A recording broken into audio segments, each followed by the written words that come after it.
experimenting with drinking, then sneaking home, but climbing through the window of the wrong house, inside a terrified neighbor with a gun.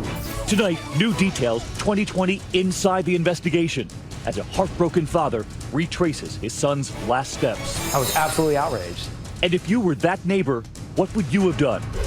And the breaking story, after a 14-year-old girl sneaks out the window to a party, claiming she'd been plied with alcohol by a popular high school football player and sexually assaulted. Everything after that was just black. But that was just the start. And I think I knew what she was going to go through. Was it consensual? Was it an attack? What the prosecutor is now saying. Plus, the parties when the parents aren't home, suddenly turning into mob scenes. They urinated in every single drawer in my house. Tonight, the parents who thought, not my kid, as 2020 rides along with the police unit out to crash the party as the parents come home. And it looks like the homeowners are coming here right now. And tonight, we're there too. Underage and under the influence. Here's David Muir. This evening, the two ingredients that are part of so many Friday nights for teenagers across this country, partying and alcohol. Tonight here, an hour every parent will want to see, because the parents in every one of these stories thought, not my child, until it was. First, the shocking tale making national headlines, a teenager sneaking back into the house at night, thinking no one would ever know he was gone. But it turns out with all of that alcohol, he was sneaking into the wrong house. And what happened next, only two people will ever know for sure. And one of them is dead. Here's ABC's Deborah Roberts. It was a late Saturday night last spring. 16-year-old Caleb Gordley had a secret plan to sneak out of his house to go party with some friends. A popular three-sport athlete at Parkview High School in Virginia, Caleb was also an aspiring rapper, seeing himself as the next Jay-Z. The days go fast, but the time moves slow. It's like I'm stuck in sand, but I can't ever let go. Hey. He was a self-proclaimed rapper going by the name of Prince George. Yo, Caleb, Prince George. The core was his music, was his lyrics. I have 85 songs that I've collected. Good kid, Sean? Great kid. He was very respectful, very polite. Partier? No. Like, he did not drink, and that's what makes that night even more peculiar, even more odd. We're walking to school. And out of character for Caleb. He's not much of a drinker, but he just, I guess, wanted to try it for that night. Yet the one time Caleb decided to let loose, he would wind up dead in a stranger's home. It all began with the typical teen punishment. He had been grounded because he went to the park on a Sunday afternoon after I told him to clean his room. I said, 1 week, you cannot go anywhere. You go to school, you go to practice, whatever, you're coming straight home. And he accepted. He doesn't talk back. He doesn't get up in my face. He said, all right, Dad. Yeah. By the end of the week, Caleb is itching to get out of the house. We really want to party, don't want to get nothing. Tweeting throughout the day, honestly, who's throwing a party tonight? I'm trying to have fun tonight, no lie. Caleb and sister Eden are living with their dad. Their parents, Sean and Janae, are divorced. Their firstborn was a natural ham. Caleb, here at 6, busting a move to NSYNC's Girlfriend. He just had that energy that really attracted a lot of people to him because he was so fun and good-hearted. He just loved laughing and joking. To give their kids a better life, the Gordleys left behind the tough, crime-ridden streets of Dayton, Ohio, for the tranquil suburbs of Sterling, Virginia, where Sean is a corporate IT manager. I was happy with the area. I was happy with the school. The community seemed to be very active and social and kind of close-knit. After the split, Janae moved back to Ohio to go to school, but never missed a beat with her kids. How much did you monitor his social media accounts? A lot. And that was the one time I didn't in that particular day. I would have saw the signs if I would have just looked that day. About the parties and... He was looking for someplace to go that night. So at the stroke of midnight, Caleb slips out of his 2-story home. He would never return. Caleb's first mistake would happen just after arriving at a buddy's house a few blocks away. Some of the boys began tossing back vodka shots. By 2 a.m., a woozy Caleb decides it's time to go home before his dad notices he's gone. Good friend Corey Carrico was with Caleb. I took him back to my house, and I was going to make him stay there, but he knew he had to get home. I knew that for sure, because he kept bothering us about it. Staggering now, Caleb needs his sober friend to walk him the few blocks home to his quiet cul-de-sac, where many of the houses in the development look nearly identical. We crossed this fence because all the houses are similar, and then once we crossed, we came up to this window over here. You thought this was the window? Yeah, we thought this was the window, and I just opened it up. I've never come in the back way before. It looks different from the back. I always come from the front when I come pick him up in the morning. So I figured it was his house because he thought it was his house too. Did you just sort of like shove Caleb in? No, he went in himself. The alarm went off, and then I saw the light come on, and then I heard yelling, which I thought it was his dad. So then I ran because I thought I was going to get in trouble. Turns out it's not Caleb's dad. In fact, it's not even Caleb's house. It's the neighbor's home 2 doors down.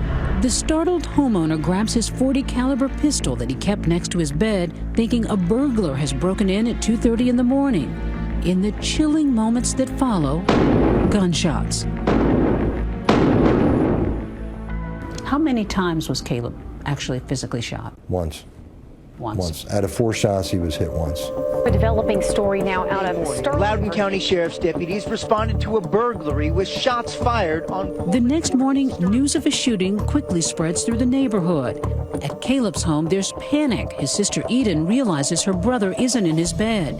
My friend's mother called her and told her that someone 2 doors away from us had gotten shot. She said somebody was trying to break in. I told my dad, he was like, I woke up this morning, Caleb's not home. I don't know where he is. I ran over to the neighbor's house, knocked on the door, and didn't find out any information. I ran back in the house, called 911. What's going through your mind at this moment? I know my son's dead.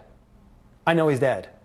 Corey dropped Caleb off at my house at 2:30 in the morning, and there was a shooting in my neighborhood at 2:30, and I can't find my son. I knew it instantly. His 16-year-old son shot dead.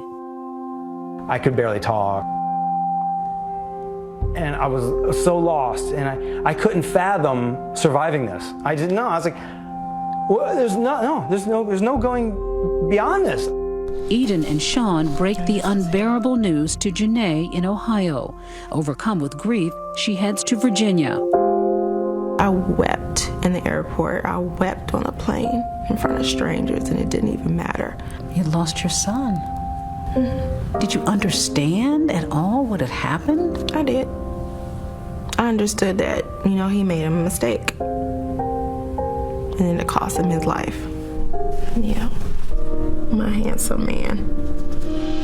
A life even Caleb realized was fragile. This is the new microphone.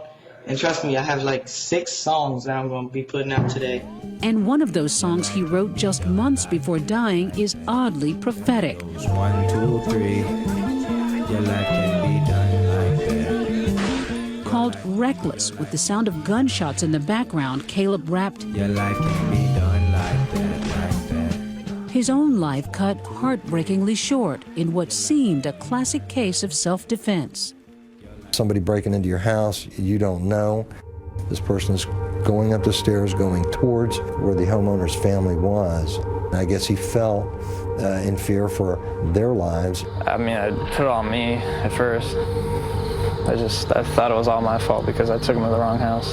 But you realize it was a tragic mistake. Yeah. Both Sean and Janae believed it was an awful accident until they got the police report. What it revealed would change everything for Caleb's parents. Once I got the details, I was absolutely outraged. Was it self-defense or something else? Murder. Stay with us.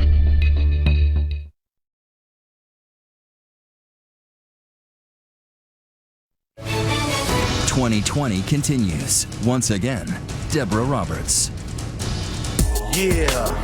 After a night of drinking, 16-year-old Caleb Gordley mistakenly entered the wrong house and was shot dead by his neighbor just 2 doors down. In the immediate aftermath of the shooting, Caleb's father, Sean, was on a mission. And that was to let the world know my son made a mistake. He was not there to harm anybody. He was not there to rob anybody. That's all I cared about, letting everybody know he went to the wrong house. You said right after this happened that you felt forgiving towards your neighbor. Correct. Do you still? No, not 1% forgiving. I'll tell him right here and right now, I apologize for my son entering your house. I will take that. Beyond that, there was no forgiveness. Once I got the details, I was absolutely outraged. It was a horrible, horrible set of circumstances for the family, horrible set of circumstances for the shooter. But 5 months after Donald West Wilder, seen here and identified to us by neighbors, shot and killed their teen son, My son is gone. And nothing will bring him back. Sean and Janae are no longer conciliatory. It sounded like a mistaken identity. Someone thinks there's a burglar in their home and they're trying to defend themselves. At no point during the homeowner's count of the events did he ever describe Caleb in any way being aggressive, ill intent. He did not approach him. He did not come after him in a violent way. In fact, Corey Carrico says his friend Caleb was visibly impaired when he tried getting him home. Yeah, he was stumbling a lot. He fell down on the sidewalk a couple times. I mean, even though he had to be home, I probably should have just kept him at my house. Or waited a little bit longer. Sean is convinced that his son was confused, since his home has a nearly identical floor plan to the neighbor's.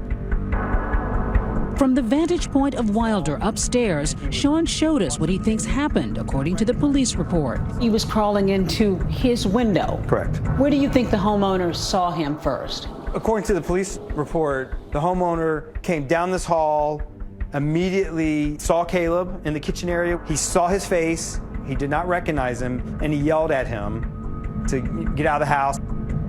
He suspects his intoxicated son believed he was hearing his dad's angry voice. So Caleb would have continued on thinking he's going to his bedroom, you think? Yes, correct. But remember, the 6-foot-tall boy is in Wilder's home and headed toward the bedrooms of Wilder's fiancée and her son. The homeowner said he made eye contact with Caleb, and there was a dazed look on his face. So he knew he was on drugs, alcohol, whatever the case may be. And as he came up the steps, he said he saw no weapon. Wilder then yells out and fires a warning shot, fearing the unknown intruder who's making his way upstairs near his family. Caleb then, according to a statement, turned around, didn't attack the person shooting at him, and simply said, according to the statement, "You just shot me." Then the end for Caleb, an ending Sean finds unconscionable.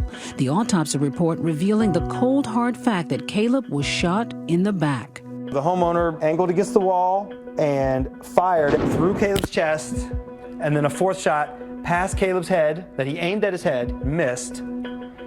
Caleb then took 2 more steps and fell face down on the floor, right in front of what he thought was his own bedroom. I don't care if you're in the Wild West. I don't care if you're in the hood. There was no honor in shooting somebody in the back.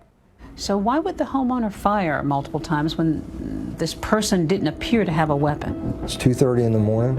You have a person that actually comes in through a window. The alarm sounds off. I mean, he was 6 foot tall, unknowns to the homeowner, wearing dark clothing. The homeowner advised him to stop, and that he would shoot, and Caleb continued to come forward. He lined himself up at the perfect angle to shoot a hollow point bullet through my son's lung and explode his chest.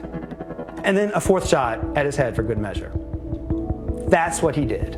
Do you see it as murder or accidental shooting? Murder.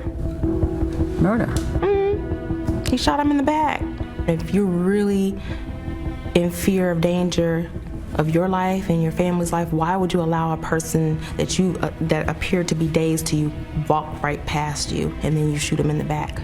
If Caleb would have crossed that street right there and got hit by a car, I would have nobody to blame but Caleb. I have somebody else to blame for my son's death. I just do. This kid is a kid of color, a black kid. Did that have any impact on this case? I can't see that it would. The entire situation was just bad all the way around. Somebody coming into your house, not stopping when you're giving them commands to stop. Somebody continued to advance on you. Somebody going up the stairs where your family is. The homeowner has not spoken out publicly. Have you had any sense of how this has impacted him? In conversations with my detectives, I understand that he was devastated by what had happened. So much so that he had to take a couple weeks off. After an investigation, no charges were filed against Donald West Wilder, a volunteer firefighter who owns a consulting company.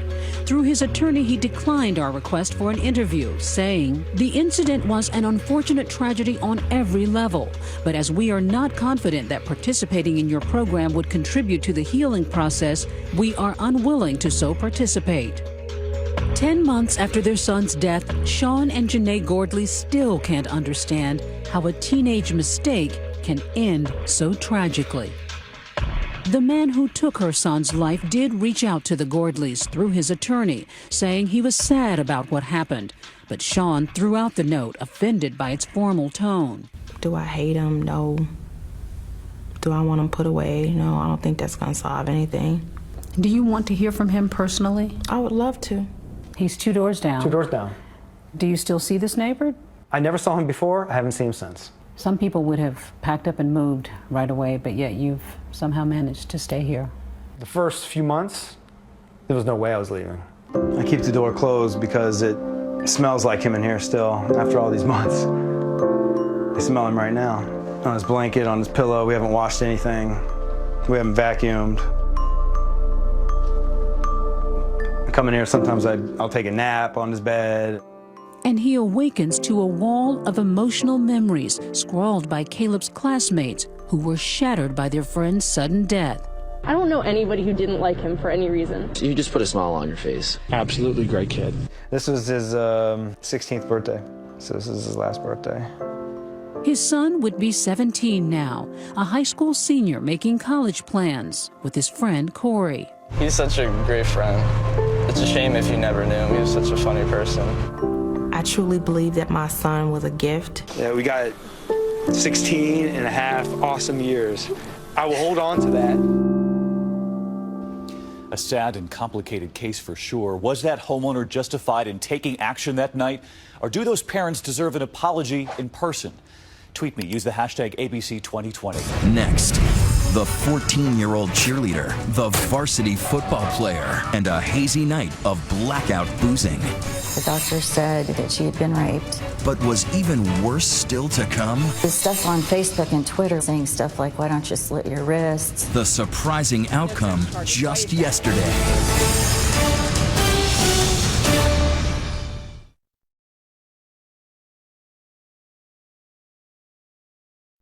Tonight, there is a red-hot debate in one American town about a decision made in a high school case that rocked the entire community of Maryville, Missouri.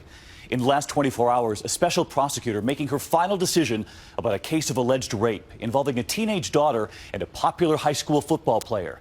Was it fueled by alcohol? Did he ply her with drinks? Consensual or rape? Tonight, ABC's Matt Gutman in Maryville, where that prosecutor's decision is rippling through the town tonight. Today, Daisy Coleman is the face of the latest alcohol-fueled teen sex scandal. 14-year-old Daisy Coleman. The sexual assault charges. A high school sexual assault case is making headlines once again. She is the face that you almost never see. The teenage victim shedding anonymity to speak about what happened to her. I really wish more girls would tell their story. And what she says is happening to young girls all over the country. You had a lot of young people that made a lot of bad decisions, and they ended up getting caught. Her story is set in Maryville, Missouri, an all-American town where football is king and its players royalty. On these plains, the fairy tale is that the corn-fed football champs date the cute cheerleaders. But not for Daisy. At 14, a beaming and back then blonde cheerleader new to Maryville. She had already survived one tragedy when she was 9, a car accident that killed her father, a physician.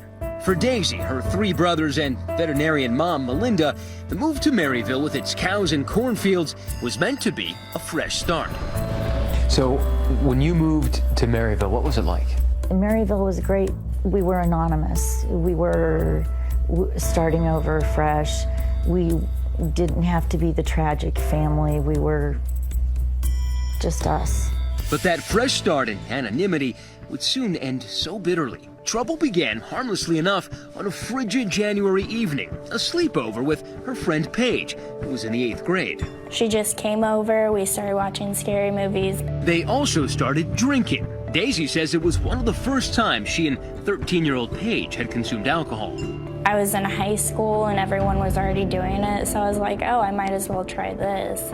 Weeks before, Daisy had already begun texting with a high school senior, a tall and broad-shouldered defensive end named Matthew Barnett. He was in the cool crowd of athletes, along with her oldest brother, Charlie. Here they are, together at prom. But Charlie wasn't exactly pleased with all that flirty texting. I told him, I was like, quit texting my sister. You told him to stop texting your sister? And I told her to stop. And I was like, listen, he's a senior, you're a freshman. You're my little sister, he hangs out with me. That's so messed up, you can't be talking to him. And she's like, oh, okay. Well, she didn't listen. She's a teenage kid. He was really popular. He was a senior football player. He was friends with everyone, and he asked to hang out. So we snuck out of my house around 1, and he drove us to his house, and he had to sneak us through his basement window. At the house, some of the town's most popular teens and athletes.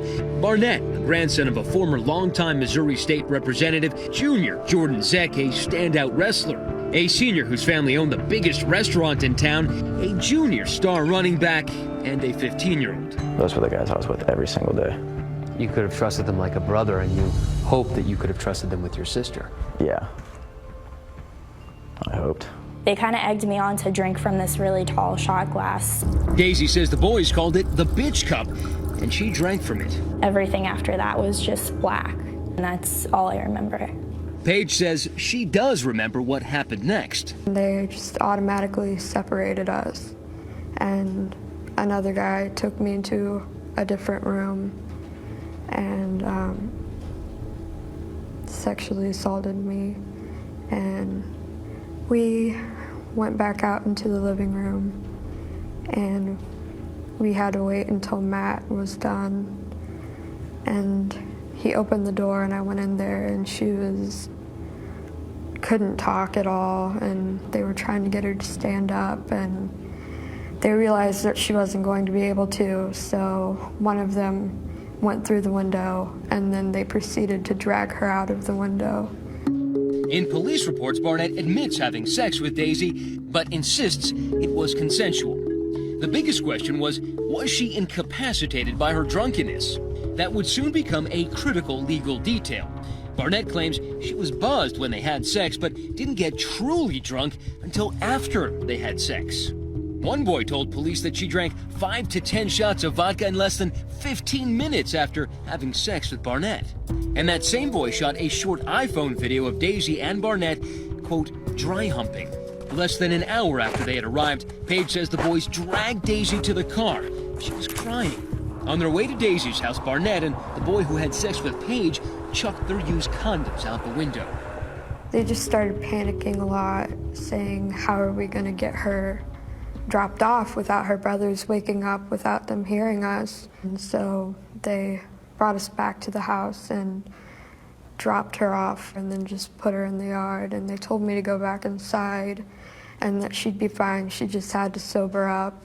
Paige sneaked back inside, leaving Daisy outside with the boys. All the while, Melinda thought her daughter was safely asleep in bed all night. It was 5 a.m. when Daisy was discovered. And the dog started barking, which woke Mom up and my youngest brother. And they went to the door, and she was coming towards the porch. And she had just sweatpants and a t-shirt on. It was 22 degrees. Her hair was wet and frozen. And I could see that she had frostbite on her feet. And then I was woken up to, Charlie, wake up, Charlie, there's something wrong. And that's when I got out of bed and came upstairs, and that's probably when my life changed. Daisy had been abandoned on the lawn for almost 3 hours, wearing no shoes or socks. It was terrifying, and I couldn't understand why she was outside. We pulled her in and wrapped her in blankets and started warming her up. Melinda says she thought maybe Daisy had been sleepwalking. But when she put Daisy in the bathtub to warm her up, she noticed marks on her body. I asked her if she was hurting, and she kind of said yes and started crying. And that's when I was pretty certain that something had happened. She said, okay, something's been seriously wrong. I need you to find her phone. So my brother and I went in the yard and found the phone. Started reading these messages from Maddie. When you read that text message that said Maddie on the phone, and you saw your sister, did you instantly know what happened? I instantly knew there was something going on. You know, the last message on there was, "I'll be there in a minute." And I was so mad. I called the police and they came out, and then I took her into the emergency room. The doctor said that she had been raped, and we were both crying. I think that's when it really hit us. It was definitely my worst fears. As a mom, it just hurt so much, and you want to take the pain away. And I think I knew what she was going to go through. The night that began with the girls watching horror movies quickly became a real-life nightmare for them both. And for Daisy, a very public one. They would yell liar or the S word. We thought it was bad then. It got even worse.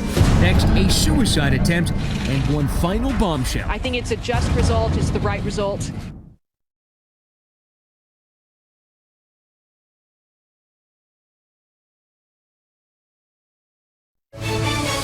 We continue with Underage and Under the Influence. Once again, Matt Gutman. Daisy Coleman doesn't remember much about the night that changed her life. She remembers sneaking out of her house to meet a group of older boys. That brimming shot glass. But what came after, including, she says, losing her virginity to senior Matt Barnett, that is a blank. A blood alcohol test of Daisy taken 7 hours after the encounter showed her still nearly twice the legal limit. But her mother is convinced she knows what happened. There's no way that it could have been consensual with her being that drunk. At the hospital, doctors' report cited alleged or suspected sexual assault. At first, authorities seemed to agree. We were able to pretty quickly put together names of people that we needed to talk to, and subsequently some folks were detained, and ultimately charges were filed. Barnett was charged with sexual assault, a felony, and endangering the welfare of a child, a misdemeanor, for leaving Daisy on her lawn in 21-degree weather.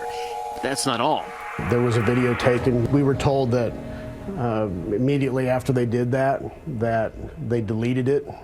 And when that phone was forensically examined, there was nothing on the phone. I had a couple good friends tell me about it. They had seen it firsthand, and they instantly texted me and told me. Charlie Coleman is Daisy's oldest brother. Was the girl in that video saying anything? Was she saying no? They just said that it started with my sister and Matt kissing with their pants off. Whatever happened, that small farming community of Maryville was now reeling.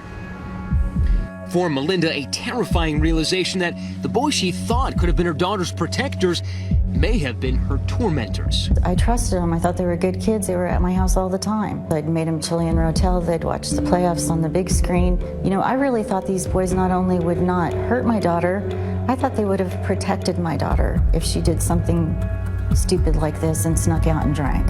Some of your friends even turned on you guys, and your brothers. I had a buddy inform me that there was a Twitter chain going on about a couple of guys waiting for me out in the parking lot after school. Melinda says she watched her daughter's life unravel. Daisy was suspended from the cheerleading team after admitting to drinking and was bullied at school. People would generally just yell stuff, like they would yell liar or the S word, or they would call me the W word. She would sometimes, if I took her to Walmart or the grocery store, start having an anxiety attack and I'd have to take her home. Daisy's friend Paige, the 13-year-old with her that night, says her personality also changed after the incident. I don't really go out anymore. I just don't like being around a lot of people, and I don't do very much anymore. Paige's 15-year-old assailant's case was handled in juvenile court, and those records are sealed. But soon after the incident, Melinda says she heard speculation that the charges against Barnett, the grandson of a former Missouri state representative, would be dropped. I thought with all the evidence we had that there was no way that was even a possibility. And sure enough, that felony charge was dismissed. I was just in disbelief. I tried for weeks to contact the prosecuting attorney and find out what had happened. What's going on? Why'd you drop the charges? I was really upset. I felt like I lost a lot of faith in the justice system, especially in Maryville. Prosecutor Robert Rice said there wasn't enough evidence. And with that, Melinda says the town turned on her daughter and sided with a popular high school football player.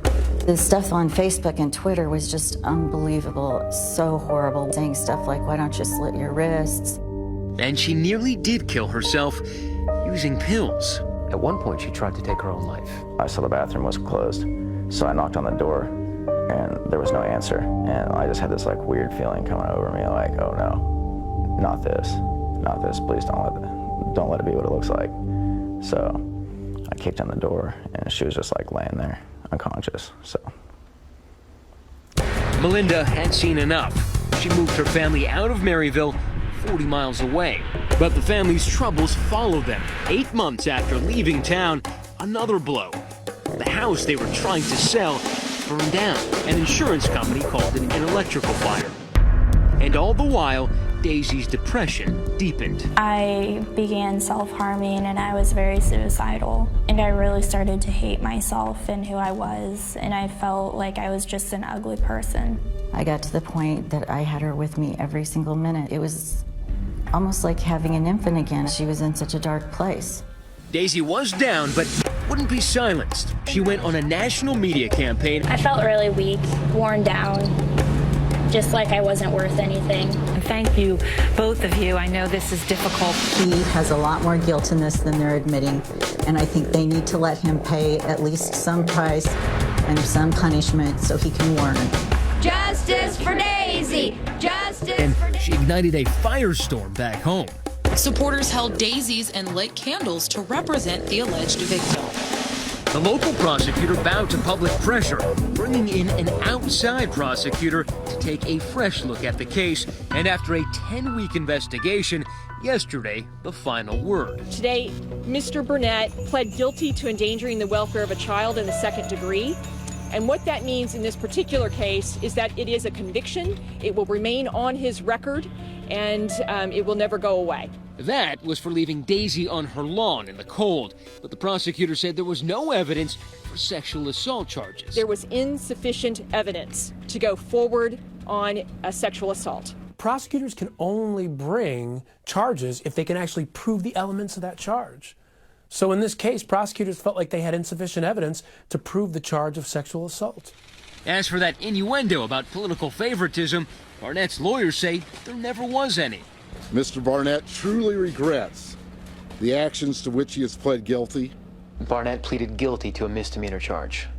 How did that make you feel? Of course, I'm sad and disappointed, but it's better than nothing. But for Daisy, things may never be resolved.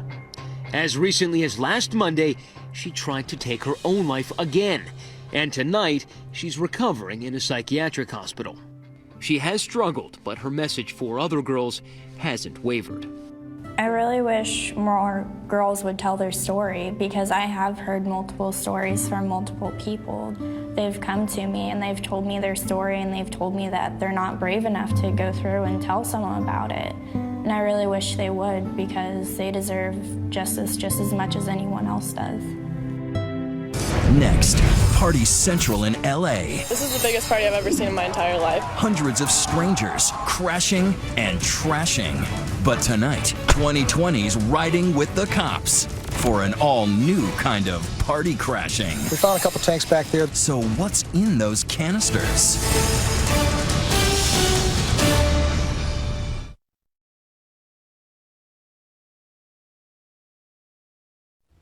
Tonight here, there's a new threat for parents when it comes to teens and drinking, and this one involves your home. Some parents allow their kids to throw parties, to drink while the parents are there. That's been hotly debated before. But what happens when your teen throws a party and someone tweets about it or puts up a Facebook post? Hundreds might show up, and if you think not my house, tonight ABC's Jill Benitez is at the front door with the police unit, who are now the new party crashers. Remember in the movie Mean Girls when Lindsay Lohan threw a party for a few of her closest friends? Do I know you? Whom she had never met? Now more than ever, a few friends takes on a whole new meaning. Seems Miley was right on the money. Coast to coast, parties have been going viral and spiraling out of control, fueled by Facebook, infused by Instagram, and turbocharged by Twitter. In Colorado, when a few students gathered for a little pool party, they texted their friends, and they texted their friends, and in no time... This is the biggest party I've ever seen in my entire life. News of the party made a splash on the internet, and so did 500 kids. I didn't think it'd get that big. As the booze started flowing, the pool started overflowing. Police showed up and made 4 arrests. 10 partiers were taken to the hospital. In a Boston suburb, Jill Abbott's 18-year-old son was staying with a neighbor when they were on vacation in Paris. When he went home to feed the cat, police say a few classmates barged into the house, then went on Facebook to announce a party. One of them had put on Facebook, call or text Rager for details, call this number. 100 teens showed up and caused $45,000 in damage. They urinated in every single drawer in my house. But sometimes it can go from disgusting to deadly. In Houston, Texas, an invitation went viral on Facebook and Twitter. Almost 1,000 people showed up at this empty mansion. When police were called to break it up, one partier started shooting. One was dead. So how do you put a fire like this out? Well, you look for the smoke signals online. And that's exactly what the Los Angeles County Sheriff's Department is doing, creating a specialized unit, the first and only one of its kind, dedicated to watching parties in real time through social media. Lieutenant Rod Armelin runs this unprecedented team. Like the CIA that listens for terrorist chatter, this unit listens for dangerous party buzz, hoping to break up the bashes before they get really bad. We're on Facebook, we're on Instagram, we're on Twitter. And you're using search terms like bring your own beer, party tonight, kickback tonight. It's new age data mining with Evites in hand. Yeah, all of these are Facebook and Twitter parties. Looks like we got, I believe, 6 locations we're gonna go to, 6 parties. Acting on tips from Twitter and Facebook, the unit rolls out, and we are along for the ride. First stop is advertised on Facebook as a birthday party. Like many, this invite boasts goodies, code for pot, pills, and the latest party drug of choice, nitrous oxide, the gas that you get in a dentist's office, known as NOS. Nothing bad's happening, but they say... We arrive with the team at 8:44. What happened? So this is the party that they say massive backyard on this Facebook post. Officers are in there right now, checking it out, just seeing what's in there, seeing who's in there. We found a couple tanks back there. They basically fill the balloons with the gas, and a balloon will sell from anywhere from $5 to $10 a balloon. And then the kids inhale the gas out of the balloons. So you can feel the air escape the party when mom comes home and the lieutenant wants to talk. They didn't want to show their faces on national television. You had 2 empty nitrous oxide tanks. You have balloons, and I am telling you that we would be making an arrest if those tanks were full. And this has to stop. This can't go on. The night is still young. The team is ready to party on. Tipped off by social media, the team drops in. Nothing's a bigger buzzkill than a bunch of cops. 10:52, Lieutenant Armelin and his team arrive. Partiers disperse, leaving a trail of evidence, bottles, Jell-O shots, and a NOS tank. So police say they were selling these Jell-O shots to minors inside that party. And it looks like the homeowners are coming here right now. Our party patrol is getting ready to talk to them. They're having a party in the back? Yeah, No. She doesn't understand why what she thought was to be a small gathering turned out to be a bash with much more than booze. The officers are telling her there's nitrous oxide inside this party. And she's saying, no, there's no way. I didn't believe it. Then he showed me the flyer. The flyer, and that's what you said. You said, what? It's on the internet? It showed